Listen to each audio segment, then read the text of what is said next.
नमस्कार सभी साथियों को।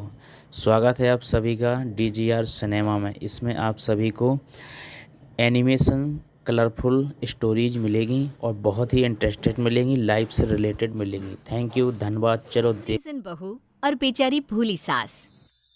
माधवी अपने पति रमेश और अपने बेटे अजय के साथ रहा करती थी। अजय का बचपन से एक ही सपना था कि वो अपनी आगे की पढ़ाई यूएसए में पूरी करे और इसीलिए वो यूएसए पढ़ाई करने के लिए चला जाता है। 3 साल बाद जब वो अपनी पढ़ाई पूरी करके आता है तो अपने बेटे के आने की खुशी में माधवी उसकी पसंद के कई तरह के पकवान बनाती है।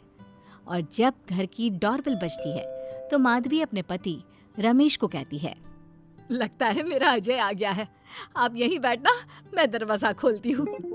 माधवी जल्दी से जाकर दरवाजा खोलती है तो दरवाजे पर अजय के साथ एक लड़की को देखकर वो अजय से पूछती है, ये कौन है बेटा? माँ, ये ग्रेटी है।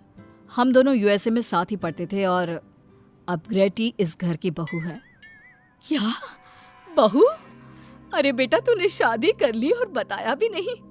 कम से कम अपनी माँ को बता तो देता कि तू अपने साथ इस घर की बहू लेकर आ रहा है। मैं बहू के आने की कुछ तैयारी तो कर लेती। कोई बात नहीं बहू, यही रुक, मैं अभी तेरे लिए पूजा की थाल लेकर आती हूँ। मॉम, आप अपनी ये फॉर्मेलिटीज बाद में पूरी कर लेना। I'm so tired right now. अच्छा डार्लिंग, अपना रूम कहाँ है? कोई बात नहीं बहू, तुम पहले आराम कर लो, तब तक मैं तुम्हारे लिए चाय बना कर लाती हूँ।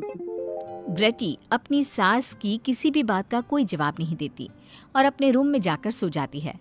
कुछ देर बाद माधवी अपने बहू बेटे के लिए चाय नाश्ता लेकर उनके कमरे में जाती है, जहाँ ग्रेटी अपनी सास से कहती है, हाँ चाय, आ चाय। क्या हुआ ग्रेटी?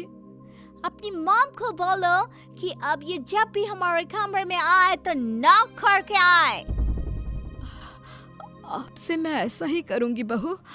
वो तो आज ही तुम दोनों आए हो तो मुझे लगा थक गए होंगे, इसलिए जल्दी जल्दी मैं ऐसे ही चाय नाश्ता लेकर आ गई। वो क्या है ना, अजय जब भी बाहर से आता है तो आते ही चाय मांगता है, बस इसीलिए मैं ना ये चाय यहाँ रख देती हूँ, पी लेना, अदरक वाली चाय है। ये बोलकर माधवी वहाँ से जाने लगती है।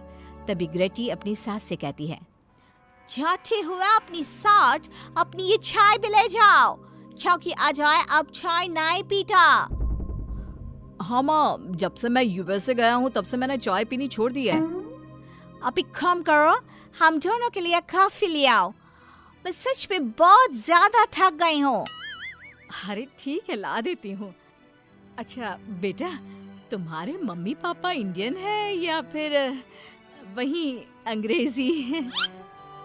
मेरे मम्मी पापा इंडियन हैं, पर मैं शुरू से यूएसए में रही हूँ, इसलिए मैं खुद को अंग्रेजी मानती हूँ। वैसे अब जल्दी से जाकर मेरे लिए कॉफी लेकर आओ और मेरे बारे में इतना ज्यादा इंक्वायरी करने का जरूरत नहीं है। अरे हाँ हाँ, अभी लाती हूँ। वैसे बहू, मैं तुम्हें ना इंडिया के सारे तौर तरीके सिखा दूंगी। अरे क्या हुआ, तुम्हारी परवरिश अगर यूएसए में हुई है, हाँ तो इंडियन ही ना। आपसे ज्ञान नहीं मांगा है, अब कुछ देर के लिए हम दोनों को अकेला छोड़ दो प्लीज, हाथ छोड़ता है। अपनी बहू की बात सुनकर माधवी वहां से चली जाती है। माधवी का उतरा हुआ चेहरा देखकर रमेश माधवी से कहता है, हमने इस नालायक को बाहर पढ़ने के लिए भेजा था और इसने क्या किया, बाहर से अंग्रेजन बहू उठाकर ले आया। माधवी, तुम बहुत भोली हो, पर मैं नहीं, ये लड़की हमारा घर तोड़ देगी, हमसे हमारे अजय को दूर कर देगी। देखा, आते ही कैसे रोब झाड़ रही है, जैसे तुम इस घर की नौकरानी हो। तुम उसको बोलो कि तुम इस घर की मालकिन हो और उसकी सास हो, वो वही करे जो तुम कहोगी। अरे आप बेकार में ही गुस्सा हो रहे हैं। बहू यूएसए की है, यहाँ नई नई आई है, उसको यहाँ के तौर तरीके नहीं पता और वो मुझे अपनी माँ मानती है, तभी तो अपने नखरे दिखा रही है। वैसे भी ना बहू बेटी दोनों बराबरी होती है। माधवी, कौन सी बेटी अपनी माँ से ऐसे बात करती है जैसे तुम्हारी बहू कर रही है? मैं बस तुम्हारे कहने पर चुप हूँ, वरना मैं अपने बहू बेटों को आज ही घर से निकाल देता। ये कहकर रमेश वहां से चला जाता है ऐसे ही कुछ दिन बीत जाते हैं और ग्रेटी अपनी बेचारी भोली भाली सास पर अत्याचार करती रहती है। ग्रेटी अपना सारा काम अपनी सास से करवाती और उसी को भला बुरा सुनाती। ऐसे ही एक दिन माधवी कपड़े धो रही होती है और ग्रेटी माधवी को सताने के लिए अपने सारे कपड़े लाकर उसे देती है और कहती है, मॉम्स, ये मेरे कुछ कपड़े हैं, जरा इन्हें भी धो दो। इतना बोलकर ग्रेटी तैयार होकर घर से जाने लगती है। तभी माधवी उससे कहती है, बहू, आज तुम्हारे ससुर के दोस्त के घर में एक छोटी सी पार्टी है।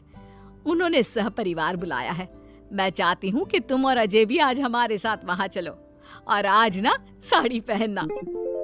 मॉम, अभी मैं क्लब जा रही हूँ। रात को मुझे टाइम मिलेगा तो आपके साथ चली जाऊंगी, पर साड़ी बारी नहीं पहनूंगी। ये कहकर ग्रेटी वहाँ से चली जाती है। शाम हो जाती है।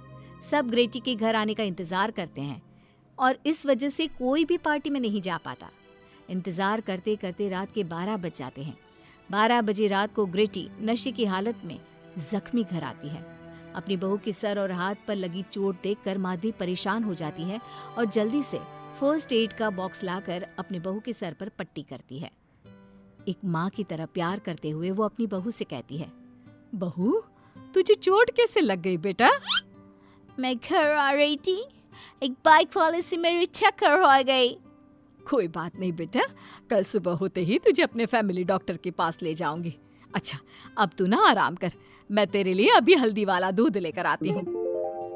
माधवी, मैंने तुम्हें पहले ही समझाया था, ये अंग्रेजन हमारे घर के लिए ठीक नहीं है, पर तुमने मेरी एक नहीं मानी। अब देख लो, आज इस अंग्रेजन बहू की वजह से सारे मोहल्ले में हमारी नाक कट गई है। आज सब हम पर हंसते हैं और ये सब कुछ तुम्हारी वजह से हुआ है, तुम्हारी छूट की वजह से हुआ है। ये कहकर रमेश अपने रूम में चला जाता है, पर माधवी अपनी बहू की पट्टी करके उसे उसके कमरे में जाकर सुला देती है। अगले दिन माधवी ग्रेटी को लेकर अपने फैमिली डॉक्टर के पास जाती है, जहां ग्रेटी देखती है कि उस डॉक्टर की बहू ने साड़ी पहनी है और एक संस्कारी बहू की तरह घर में पूजा पाठ करके अपने सास ससुर के पैर छूकर उनका सुबह सुबह आशीर्वाद लेती है। डॉक्टर की बहू को देखकर ग्रेटी को अपना बर्ताव याद आता है और उसे एहसास होता है कि वो अपनी भोली और मासूम सास के ऊपर कितना अत्याचार करती है, पर फिर भी माधवी सबसे लड़कर हमेशा उसका साथ देती है। ये सब देखकर ग्रेटी को पश्चाताप होता है और कुछ देर बाद वो दोनों दवाई लेकर घर आती है। जब माधवी ग्रेटी को दवाई खिलाने के लिए उसके पास जाती है तो, मॉम, मुझे माफ कर दीजिए, मैंने कभी भी आपके प्यार को नहीं समझा। आप पर इतना अत्याचार किया, आपकी बेइज्जती की, आपसे घर का सारा काम करवाया। आपने मुझे कितनी छूट दी, पर फिर भी मैं आपके साथ इतना बुरा करती थी। और आज जब मैं नशे की हालत में चोट खाकर घर आई तो भी आपने मुझसे कोई सवाल नहीं किया, उल्टा आपने मेरा साथ दिया, मेरी सेवा की। और जब मैंने डॉक्टर की बहू को देखा घर का काम करते हुए, अपने सास ससुर की सेवा करते हुए, तब जाकर मुझे एहसास हुआ कि मैं कितनी रॉन्ग थी। एक इंडियन होकर भी एक बहू के कर्तव्य से दूर रही और आपके ऊपर अपनी अंग्रेजी का रौब झाड़ती रही। मुझे माफ कर दीजिए सासू माँ। बेटा, अक्सर बच्चों से गलतियां हो जाती है। ऐसे भी सुबह का भूला अगर शाम को घर आ जाए तो उसे भूला नहीं कहते बहू।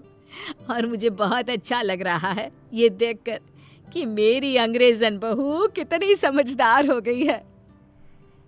जिसके बाद माधवी और ग्रेटी एक दूसरे को गले लगा लेती है और उसके बाद से ग्रेटी एक संस्कारी बहू की तरह रहती है और अपनी सास को किसी भी शिकायत का मौका नहीं देती। अपने सास ससुर की बहुत अच्छे से दिल से सेवा करती है।